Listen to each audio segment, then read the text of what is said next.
오늘 주신 하나님의 말씀은 디모데 후서 1장 3절에서 5절 말씀 되겠습니다. 디모데 후서 1장 3절에서 5절 말씀 되겠습니다. 말씀 받들어서 봉독해 드리겠습니다. 내가 밤낮 간구하는 가운데 쉬지 않고 너를 생각하여 청결한 양심으로 조상적부터 섬겨오는 하나님께 감사하고 내 눈물을 생각하여 너 보기를 원하면 내 기쁨이 가득하게 하려 하느니 이는 내 속에 거짓이 없는 믿음이 있음을 생각하니라. 이 믿음은 먼저 내 외조모 로이스와 내 어머니 유니기에 속해 있더니 내 속에도 있는 줄을 확신하노라. 아멘. 거짓 없는 믿음. 바울이 이 디모데를 생각할 때에 하나님께 감사드린다 라고 말하고 보기를 너무 원한다. 보는 그 자체가 너무 기쁘다 라고 말하게 됩니다. 아마 이것은 이 말씀은 우리 부모님들이 그 자녀들을 바라볼 때 그 마음일 것이고 스승이 제자들을 바라볼 때의 그 마음일 것이고 또 목회자들이 성도들을 바라볼 때의 이 마음일 것이고 특별히 우리 할머니 할아버지 되신 분들이 손지들을 바라볼 때에 아마 이 마음이지 않나. 그래서 낳아서 자라고 건강한 모습으로 커가는 모습을 볼 때에 하나님을 너무 감사하고 또 얼른 보고 싶고 또 이번 또 명절을 통해서 찾아오니까 아마 뭐 출발하기 전부터도 또 보고 싶게 되는데 우리 집이 그 애기들도 시간보다 좀 늦게 오더라고. 늦게 오니까 또 괜히 또 미운 생각이 들어. 손지들이 미운 것이 아니라 늦게 데려오는 엄마 아빠가 미운 생각이 빨리 좀 데리고 왔으면 좋겠는데 그것은 보기를 그만큼 원한다라고 하는 것이고 보는 그 자체가 기쁘고 즐겁고 그러합니다. 디모데는 그 스승 바울에게 있어서 더없이 기쁨이고 더없이 감사고 더없이 자랑스럽다라고 하는 것입니다. 우리 자녀들은 그 부모님에게 있어서 자랑이 되어야 됩니다. 이제 자랑이 되어야 되고 또 그 자체가 또 기쁨이 되어야 되고 또 역시 감사가 되어야 됩니다. 바울이 이 디모데를 생각할 때에 그렇게 했더라고요. 바울이 디모데를 생각할 때 참 감사하고 또 기쁘고 또 그 디모데를 생각할 때에 나의 후계자분을 생각하면서 자랑스럽게 생각하게 되는데 무엇이 디모데의 무엇을 그렇게 감사하고 무엇이 기뻤고 무엇 때문에 바울이 디모데를 그렇게 자랑스럽게 생각했을까? 그 소개가 이 디모데의 이 소개가 거짓이 없는 진실하고 신실한 믿음을 가졌기 때문이다 라고 하는 것입니다. 우리에게 이 믿음이 우리 모두가 다 이 믿음을 가져야 될 것이고 우리 아이들을 바라볼 때에 그 믿음을 가져야 됩니다. 우리 교회에 우리 그 청년부, 중고등부, 아동부 오늘 특송했던 이 꼬매이들까지를 바라보면서 이들이 우리 어른들보다 더 믿음이 훌륭한 믿음을 더 가져야 될 것이고 더 거짓 없는 믿음을 가져야 될 것이고 더 열정적인 믿음을 가져야 될 것입니다. 그래야만이 신앙이 이렇게 전수가 되고 나갈 수 있게 되는데 좀 염려가 돼요. 이제 어쩔 때 보면은 나보다 믿음이 더 훌륭해야 되는 것이고 어머니 아버지보다 더 믿음이 열정을 있어야 되는데 우리 아이들 보면은 전혀 그것을 좀 발견하지를 못하게 되니까 걱정이 앞서기도 하고 염려가 앞서기도 하고 이제 오늘 우리 성미 선생님이 반주를 했는데 우리 성미 선생님 바라볼 때 엄마보다 더 열심히 해야 되는데 엄마보다 덜 열심히 해라. 그러니까 이러면 안 되는데 엄마보다 더 열심히 해야 엄마보다 더 이게 우리 이번 삶이 열심히니까 우리 성민의 자녀들이 하나님의 복을 받아서 살아가는 모습을 보니까 너무 기쁜 거죠. 그런데 이제 그 두 준영이하고 또 우리 세영이하고 이제 자라나는 이 모습을 볼 때에 이 두 아이도 이런 하나님의 놀라운 은혜와 복을 받으려면은 뭐니 해도 엄마 아빠가 열심히 해야 되는데 좀 그 할머니보다 열심히 떨어지게 되니까 이게 염려가 이제 들게 되는 거죠. 이렇게 이야기하는 것은 더 열심히 하라고 이야기하는 겁니다. 여러분, 우리가 열심히 해야 되는데, 여러분, 우리가 우리의 자녀들에게 오늘 그 아이들이 나와서 찬양하는 모습 보고 제가 너무 감동이 됐어요.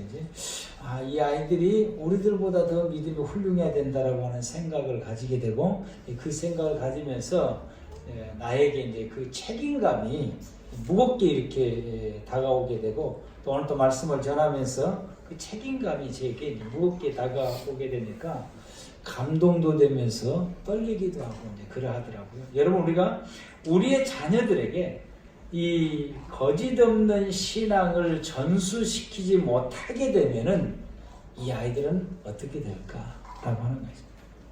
여러분, 그것은 그들의 인생의 죽음의 길이다라고 하는 것입니다.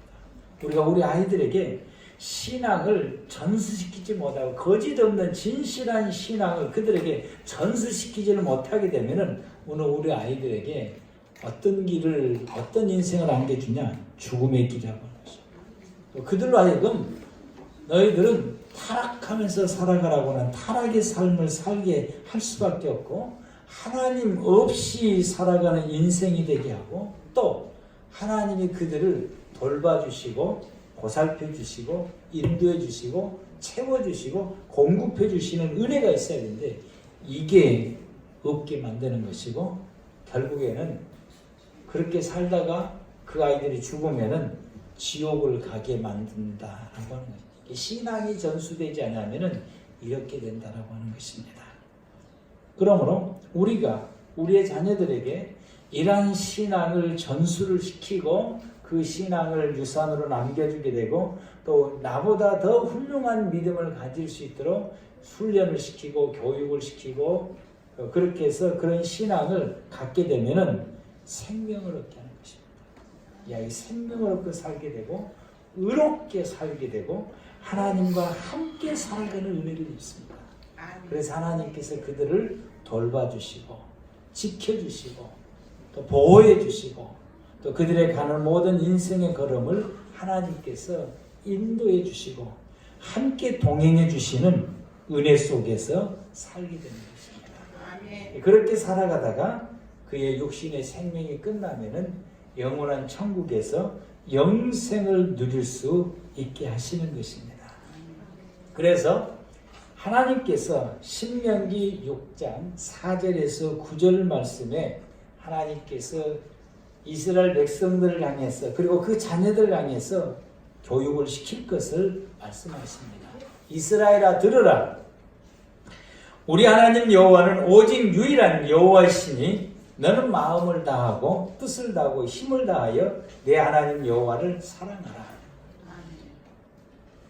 오늘 내가 내게 명하는 이 말씀을 너는 마음에 새기고 7절부터서 내 자녀에게 부지런히 가르치며 집에 앉았을 때든지 길에 갈 때든지 누워 있을 때든지 일어날 때든지 항상 이 말씀을 강론할 것이며 하나님의 말씀을 늘 가르쳐서 신앙을 전수시켜서 믿음의 생활을 살아갈 수 있게 하는데 뭐라고 말씀하시냐? 자녀들에게 부지런히 가르치라. 부지런히 가르치라. 집에 앉았을 때도 가르치고 길을 갈 때도 가르치고 누워 있을 때도 가르치고 일어날 때도 이 말씀을 강론하여 가르치라 라고 말씀합니다. 근데 이렇게 가르치면 우리 아이들은 뭐라고 말하냐면은 그만해. 그만해. 이렇게 말합니다. 그래 안 그래? 저 뒤에 있는 꼬맹이 청년들, 우리 아이들 셋이 현주인을 비롯해서 날라리 서에 앉아 있는데 그래 안 그래? 그만해. 알았어. 이렇게 말합니다. 알았어. 조금 더 크면 뭐라고 하냐면 잔소리 그만해. 이렇게 됩니다. 잔소리 그만하라. 성경은 우리에게 뭐라고 말씀하시냐? 자녀들에게 끊임없이 잔소리하라고 합니다. 이 말씀은 이 7절 이 말씀은 끊임없이 잔소리해서 끊임없이 말해요. 그렇게 말을 해도 지켜요? 안 지켜요? 안 지켜요. 들어요? 안 들어요? 안 들어. 그럼 이게 그만 언제 할까? 잘 들으면 그만해. 비법은 거기가 있는 것이요. 우리 어머니 아버지가 나한테 끊임없이 말씀하시는데 이것을 멈추게 할 수 있는 비법은 뭐냐? 그냥 그대로 그냥 말씀 한마디 할 때 바로 들어버리면은 두 번 다시 말하지 않는 것이. 더 잘 들으면은 나중에는 말도 안 해. 왜? 알아서 잘하니까. 그런데 끊임없이 나에게 잔소리가 많으시다. 끊임없이 나에게 말씀이 많으시다. 자꾸 말하신다. 그럼 오늘 뭘 깨달으냐? 나가 말 안 듣고 살고 있구나.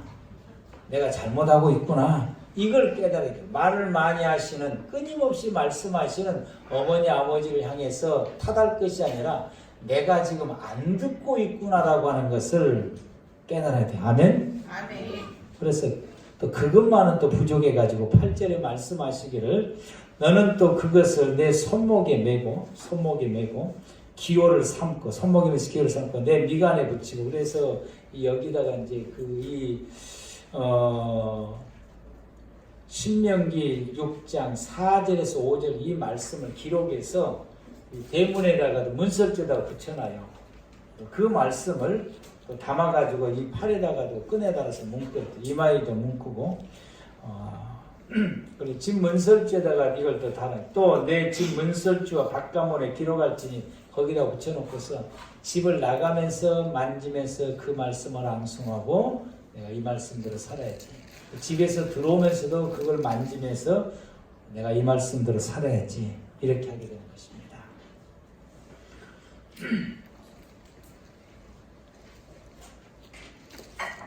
구약 성경의 말씀을 보면은 자녀들이 신앙으로 사는 사람과 신앙으로 살지 못하는 사람들의 인생의 결과가 180도로 달라지는 것을 봅니다. 여러분 우리가 이삭과 이스마엘을 여러분들이 보게 되는데 이삭은 하나님의 돌보심 속에서 하나님의 은혜 속에서 또 하나님의 축복의 계통을 이어가는 이 은혜를 잊게 되는데 이스마엘은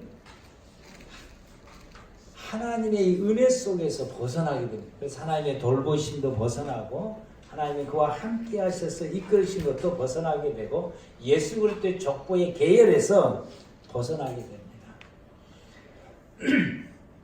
에서와 야곱을 보게 되면 에서가 더 장자요. 야곱은 차자요. 에서의 이름에 대해서는 특별하게 언급이 되는데 야곱의 이름에 대해서는 사기꾼이라는 이름을 가지고 야곱의 이름이 사기꾼, 거짓말쟁이 이름이 있었어요. 그러면 그 이름은 그 사람의 그 성품을 드러내는 야곱이라고 하는 사람은 상당히 간사하고 사기꾼이 이렇게. 근데 예서라고 하는 사람은 상당히 호탕하고 성품도 괜찮고 쉽게 그냥 잘 주는 이런 자기 것을 잘 이렇게 내어주는 이런 성품이고 남자다움의 성품을 가졌다라고 볼 수 있습니다. 그런데 하나님의 축복을 받는 데 있어서는 에서는 밀려나고 야곱이 그 축복을 받게 됩니다. 거기는 다른 게 아니고 믿음. 누가 믿음을 가졌느냐. 여러분의 다윗의 형제를 보게 되면은 사무엘이 다윗의 그 형제 중에 그 이세 아들 중에 장자가 딱 왔을 때에 그 사무엘이 그 이세의 아들 장자를 딱 보고 너무 마음에 흡족한 거예요. 왜냐하면은 너무 잘생겼어. 헌출하고 이건 왕감인 거예요. 이 외모의 이 모습에서 왕감인 거예요. 그래서 그 아들에게 기름을 부으려고 할 때 하나님께서 아니야. 내가 택한 사람 아니야.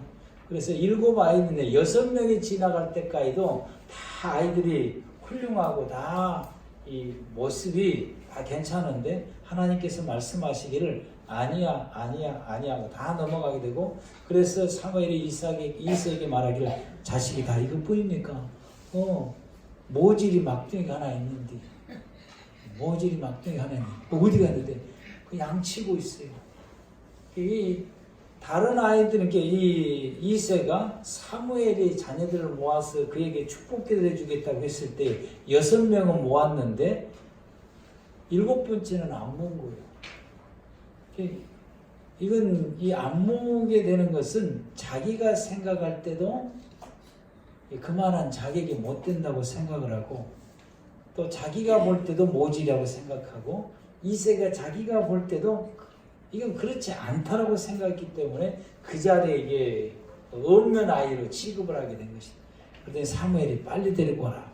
데리고 오니까 하나님이 기뻐해서 어쩔 줄 모르게, 사무엘의 마음속에 이 다윗을 딱 볼 때에 그 마음속에 성령이 감동해서 하나님이 기뻐하는, 다윗을 보는 순간 하나님이 기뻐하고 어쩔 줄 모르는 것이다. 그 차이는 외모의 모습이 있는 것이 아니라 믿음이라고 하는 사실입니다. 믿음이라고 하는 사실. 다윗은 찬양이 그 입에서 끊어지질 않아. 양을 치면서 하프를 틀면서 끊임없이 하나님을 찬양하고 자연을 보면서 하나님의 위대하심을 노래하고 찬양하는 이 모습인 것입니다. 여러분, 우리가 누가 더 장자냐 차자냐, 누가 더 선하고 착하냐, 누가 더 똑똑하고 누가 더 멋있게 생겨, 누가 더 잘생기고 예쁘게 생겨, 이거에 의해서 하나님의 축복을 받고 못 받고 결정되어지는 것이 아니다라고 하는 것입니다. 너는 장자이기 때문에, 너는 잘생겼기 때문에, 너는 공부를 많이 했기 때문에, 너는 머리가 좋기 때문에 너는 더 잘 될 것이고, 너 복을 받을 것이고, 너는 훌륭하게 쓰임을 받을 것이다 라고 하는 것은 세상 사람의 기준이고, 하나님의 기준은 다르다라고 하는 것입니다. 하나님의 기준은 누가 더 믿음으로 사느냐, 누가 더 그 속에 진실한 믿음을 가졌고, 누가 더 그 속에 믿음을 가졌고, 누가 더 믿음 있는 사람이냐, 이 믿음 있는 사람을 하나님의 선택해서 쓰신 것입니다. 누가 더 주의 말씀에 순종하고, 누가 더 하나님 말씀을 따라서 생활하고, 누가 더 하나님을 경배하고, 누가 더 하나님을 찬양하고, 누가 더 하나님을 섬기느냐, 신앙이 기준이다라고 하는 것입니다. 말씀에 순종하며 살아가는 것이 기준이다라고 하는 것입니다. 이 기준에 하나님의 부합된 사람을 하나님께서 들어쓰신 것입니다. 에서가 더 성품적으로는 인격도, 에서가 야곱보다도 훌륭해도 하나님이 들어쓰시고 복을 주신 것은 야곱이었다고 하는 것입니다. 이스마엘이 먼저 태어난 아이지만은 하나님이 들어쓰신 것은 에서였던 것입니다. 다윗의 형제 중에서 다 훌륭하고 똑똑하고 멋있게 왕처럼 왕감이 될 만한 사람으로서 잘 생겼지만은 다윗은 그러하지 못했는데 하나님이 들어쓴 사람은 다윗이었고, 그러므로 우리가 우리의 자녀들을 어떻게 길러야 될 것인가를 말씀해 주신 것입니다. 믿음을 심어줘야 된다. 아멘. 확고한 하나님을 향한 확고한 믿음, 변함없는 이 믿음, 그 속에 믿음으로 하나님의 말씀을 순종하며 살아가고, 나보다 더 순종하고, 나보다 더 믿음이 좋고, 나보다 더 열정을 가지고 믿음의 생활을 살아갈 수 있도록 해야 되는 것입니다. 아멘. 우리나라에 사도 도마가 우리나라에 왔다 가는 흔적이 있다고 그러니까 가야국 시대 때요. 그래서 김수로 왕과 그의 왕비에게 신앙을 전수시켜서 그 신앙으로 이제 생활을 하게 되고요. 원래 이제 그 가야국 박물관에 가게 되면은 그 김수로 왕과 그 허왕후의 그 왕복이 있었는데, 처음에 왕복에는 이 배와 어깨가 오병이의 그림이 그려져 있었어요. 이제 근데 중간에 이 불교에서 그것을 장악을 하면서 그 그림을 지워버리고 불교의 그림으로 이제 바꾸어서 그려놓은 것입니다. 근데 그 증거가 될 만한 것들이 초창기에 보았던 사람들이 사진을 찍어놓은 것이 있습니다. 그게 이제 초창기인데, 이걸 중간에 지금에 와서 그걸 바꾸려고 운동을 많이 하지만은 원체 이 경상도 쪽에 불교가 세가지고 이 문공부에서 쉽게 이것을 원위치를 못 시키고 눈치만 보고 있는 그런 상황이 있게 됩니다. 그 그림은 뭘 말하냐? 사도시대 때에 사도시대 사도 도마가 우리나라 왔다 갔으니까 100년 이전인 거예요. 주후 100년 이전에 왔다 갔는데 그 역사의 기록을 보면은 그 시대만 신앙이 있고 그 이후로는 신앙의 흔적이 없어요. 그건 뭘 말하냐? 자녀들에게 신앙을 전수를 안 시키게 되니까 그게 그 시대만 끝나버리게 되는 것입니다. 오늘의 한국교회도 이와 마찬가지라고 하는 사실입니다. 우리 신앙을 전수시킬 수 있는 저와 여러분들 되길 바랍니다. 아멘. 우리가 이 화가 쉽게 사단에게 유혹을 받게 되고 그 쉽게 넘어가게 되는 그 이유 중에 하나가 또 이런 이유가 있습니다. 하나님의 말씀을 사단이 왜 아담에게 먼저 유혹하자고 화를 유혹했을까? 그것 중에 여러 가지 이유 중에 또 하나가 있는데 그게 뭐냐면은 하나님의 말씀을 간접적으로 듣게 만들고 그래서 그 신앙이 간접적인 신앙을 가지겠기 때문에 그런다고 하죠. 우리가 우리 아이들을 하나님과의 신앙의 생활에 갈 때에 간접적으로 말씀을 듣게 하게 되면은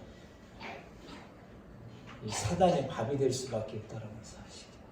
그래서 쉽게 그 유혹에 화처럼 넘어갈 수밖에 없고 그래서 그 신앙을 저버릴 수밖에 없는 그런 상황이 오게 됩니다. 그걸 어떻게 하냐? 말씀을 직접 듣게 해야 된다. 아멘. 말씀을 직접 들을 수 있도록 훈련시켜야 된다. 아브라함과 이삭이 모리아산에서 제단에서 제물을 드리고 그리고 그 장소에 이삭을 놔두고 아브라함이 내려오는 거예요. 왜 이삭을 놔두고 내려오냐? 내가 하나님을 만나서 하나님의 음성을 직접 들었던 것처럼 너가 여기에서 너를 대신해서 하나님께서 너를 제물로 바치라고 그러는데 너를 대신해서 이 자리에 수양을 준비해 놓고 수양을 하고 너를 대신해서 하나님 앞에 제물을 드릴 수 있도록 이렇게 역사하시는 하나님을 너는 만나고 그리고 그분의 음성을 듣고 왜 그렇게 하셨는지 그 음성을 듣고 내려오라고. 직접적으로 하나님 만나고 직접적으로 하나님의 말씀을 듣고 직접적으로 하나님과 상대하는 신앙을 가질 수 있도록 하나님께서 아브라함을 훈련을 시키게 된 것입니다. 이게 끊임없이 훈련을 받게 되고 아브라함은 세상을 뜨게 되고 그리고 이삭 혼자 살면서 그 땅에 가뭄이 왔을 때에 이삭도 애굽으로 내려가려고 그랄 지방에 왔어요. 이제. 근데 하나님께서 그에게 나타나서 말씀하시기를 가지 마라. 여기서 있어라. 가뭄에 있지만은 힘들고 어렵지만은 여기 있어라. 그래서 이삭이 그 하나님의 말씀을 듣고 거기서 머무르게 됩니다. 그랄 지방에서 머무르면서 그 가뭄 중에 하나님의 음성을 듣고 농사를 짓게 돼서 100배의 수확을 거둬들이는 놀라운 복을 받게 되는 것입니다. 우리가 우리의 자녀들을 신앙으로 양육할 때에 이 자녀들을 내가 계속해서 교육을 시키고 훈련시키고 하는 것도 부모가 그렇게 하는 것도 매우 중요하지만은 그러나 그렇게 하는 것이 목적은 어디까지 되냐? 이 아이가 하나님과 직접적으로 만나고 1대1로 대면하고 그분의 음성을 듣고 기도도 내가 대신 해주는 것이 아니라 이 아이가 상황이 어려울 때 직접적으로 하나님께 무릎 꿇고 기도할 수 있는 신앙인으로 직접 하나님과 신앙생활할 수 있는 신앙인으로 양육하는 데에 있습니다. 우리가 그렇게 양육을 해야 되는 거예요. 그러면은 우리 부모님 세대가 떠나도 이 아이들은 그렇게 신앙의 생활을 더 부모님 세대보다 더 열심히 하게 된다라고 하는 것입니다. 아멘. 이게 우리에게 필요한 것입니다. 그래서 그들로 하여금 하나님의 돌보심 속에서 살아갈 수 있게 하고 또 하나님과 함께 동행하면서 살아갈 수 있게 하고 나는 그에게 100배의 수확을 거두지 못하게 하는 능력이 없어서 해주지는 못하지만은 하나님은 그의 인생의 가뭄 중에서도 이 세상의 불황 속에서도 100배의 소득을 거둘 수 있도록 하나님께서 복을 베풀어 주시게 될 것입니다. 아멘. 우리 설을 맞이해서 우리가 우리 아이들의 세배를 받으면서 우리가 이 아이들에게 어떻게 양육해야 될 것인가, 하나님께서 오늘 우리에게 주신 이 말씀을 우리가 깊이 마음에 새기고 우리 아이들을 기도하면서 이 아이들이 이런 좋은 이 거짓 없는 이 믿음을 가지게 됨을 통해서 하나님의 은혜와 축복 속에서 생활할 수 있도록 우리 아이들을 양육하는 저와 여러분들 되기를 바랍니다. 아멘. 기도하겠습니다.